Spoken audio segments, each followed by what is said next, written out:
All right, I've got about 15 minutes before I'm jumping on a coaching call with a client. And yesterday, Amanda and I decided to go for a little drive out of the city. And we're about 2.5 hours northeast of Toronto right now. Reason being, I was in the city yesterday and just had a coffee and was just like all the noise, the stimulation. I just couldn't focus. I couldn't get anything done. And I don't like the feeling of being like frantic and frazzled in my energy. Something that I'm learning to lean into when I'm in chaotic environments like that, to embrace and learn to thrive in that energy still. But when it comes to thriving from a place of clear thinking and inner peace, I definitely prefer to be in environments like this where I'm on the water and I got some perspective and things are a bit more quiet and slow.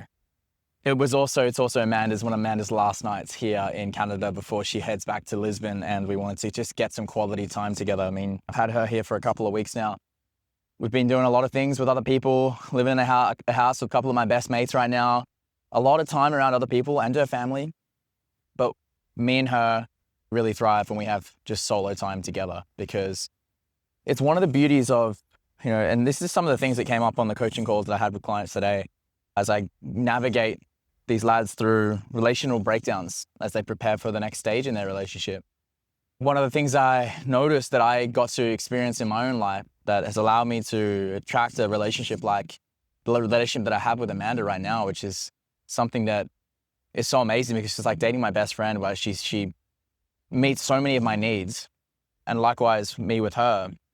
But to get to that point, I had to overcome so many wounds and attachment patterns and aspects of myself that were in the shadows that I didn't know how to be with. And specifically to tell that story, it was when I was in primary school, high school, I met my first sweetheart, or the woman that I fell in love with first when I was in grade 10.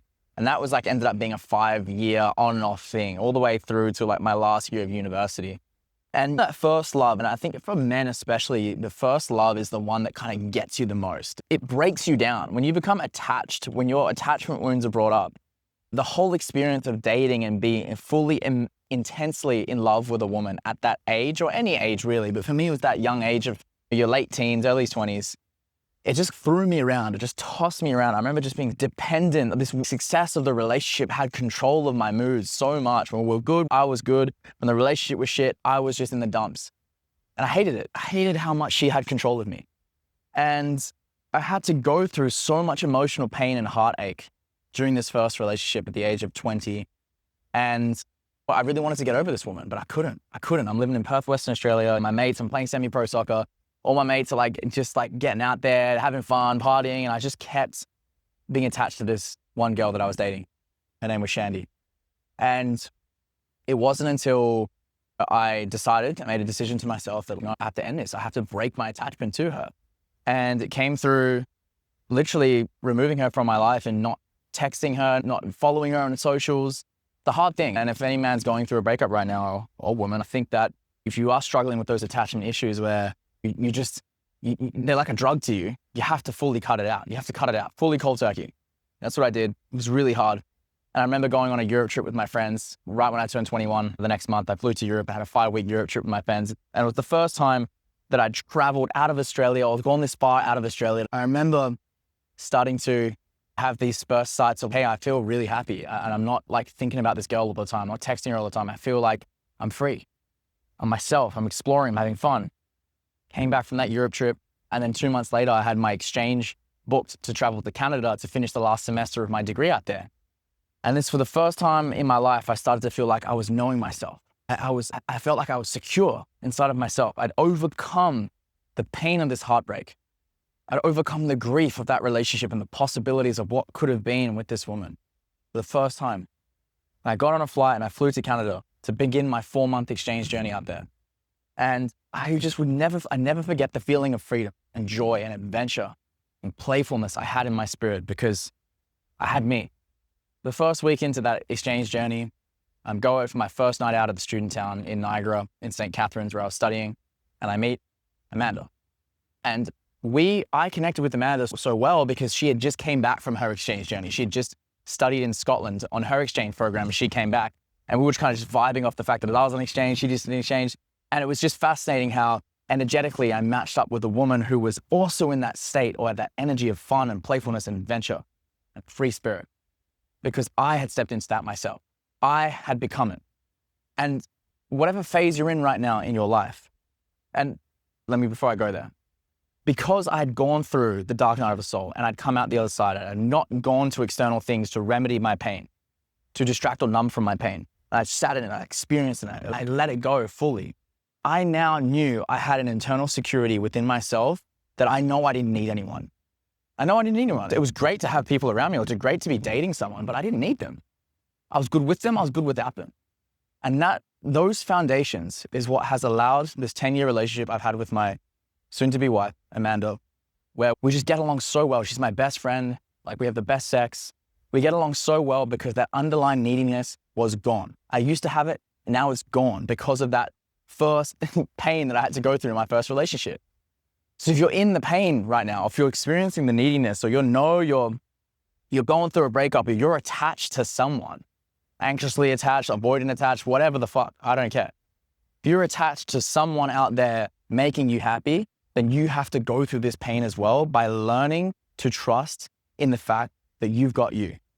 And until you do that, your relationship will be built off shaky foundations. There'll be conflict, drama, all kinds of issues that just keeps playing itself out that you don't want. Like, I was just saying to one of the lads I was coaching today, like, dude, when you have these foundations in place and you've got that internal security, your relationships, they become so much easier, so much less drama, way more fun, way more adventure. So excess drama in your life, when I see that in someone, I'm like, you don't know yourself. You haven't gone there. You haven't actually confronted all these dark aspects inside of you that's causing you to latch on to other people.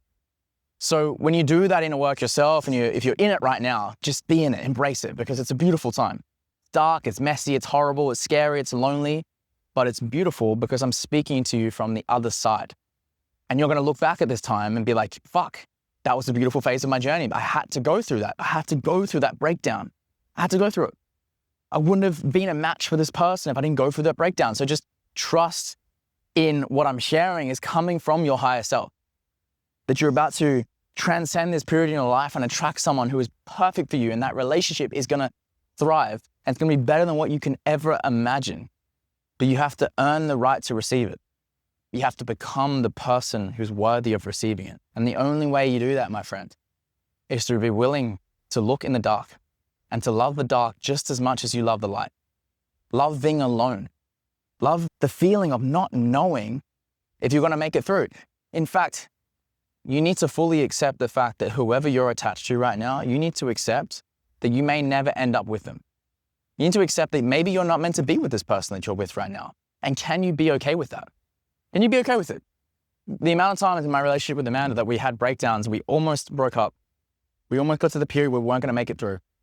And I sat with the reality that, can I be okay with the fact that she might not be my person? Would I still be okay? Would I still have joy and love for myself if this relationship didn't work out? And because I'd already been through it and I knew the answer to that, I could operate differently when things broke down, when she needed me, or when we were having arguments, or we were in big, tough life decisions. We operated from a different frequency because we know we were both okay with ourselves. Can't emphasize how important that is. The independence. When you both know yourself, you're both independent. Amanda and I, we travel all the time. We spend time away from each other. Last year, we had 3 months apart. She was living in Europe, going to parties and festivals without me. And some guys say, bro, how are you okay with that? Because I'm okay with myself. I trust myself. Therefore, she trusts me. Therefore, I trust her. Notice how it's all the reflection, right? The relationship with yourself is reflecting your relationships with the people that you're dating or the person that you're currently with. If you don't trust them, you don't trust yourself. If they don't respect you, where do you not respect yourself? If you want something to change in them, what are you not willing to change within yourself? So relationships, they're not here to make you happy. They're not here to give you love. They're not here to make you fulfilled. They are there to make you more aware. So when you shift that perception about what the person is in your life, the relationship that you have in your life right now, when you shift the perception of what it is and why it's here, and you choose to see it from the lens of this person I'm in love with is here to make me more aware of the areas where I'm not loving myself all of a sudden, the game of relationships completely transforms.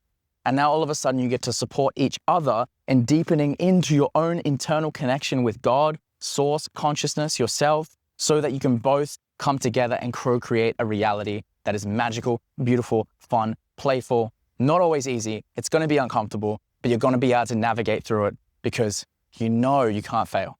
You know you can't fail. How could you fail? How could you fail if you know you've got yourself? You've got a connection with spirit. You've got a connection with source. Even in the darkest times, you know you're going to pop out the other side, stronger, more connected, more grounded, more full, more free. What a beautiful thing, beautiful feeling. Let me just check the time here, folks, to make sure that I'm not running late for my call. We have 3 minutes. So, might have been some uncomfortable truths today, maybe. Maybe what I'm saying doesn't make any sense at all, and it will make sense very soon, I can guarantee you that. But no one is immune to this process. For some people, the process is more intense than the others, depending on your astrological design, depending on how and when you were born, whatever, I don't know. Maybe Pisces feel the intensity of emotions more than fucking Libras, I don't know. But we're all gonna feel it in different capacities and different levels. So don't compare your journey to someone else's. Take some knowledge or wisdom from my journey, but just know that yours is gonna be a little bit different and embrace it. Embrace it. Check out the links in the description if you want some additional support on the journey. You know I'm here, I know I got you. And can't wait to see you thriving in your relationships because you're thriving in yourself. Big love, my friend. Peace.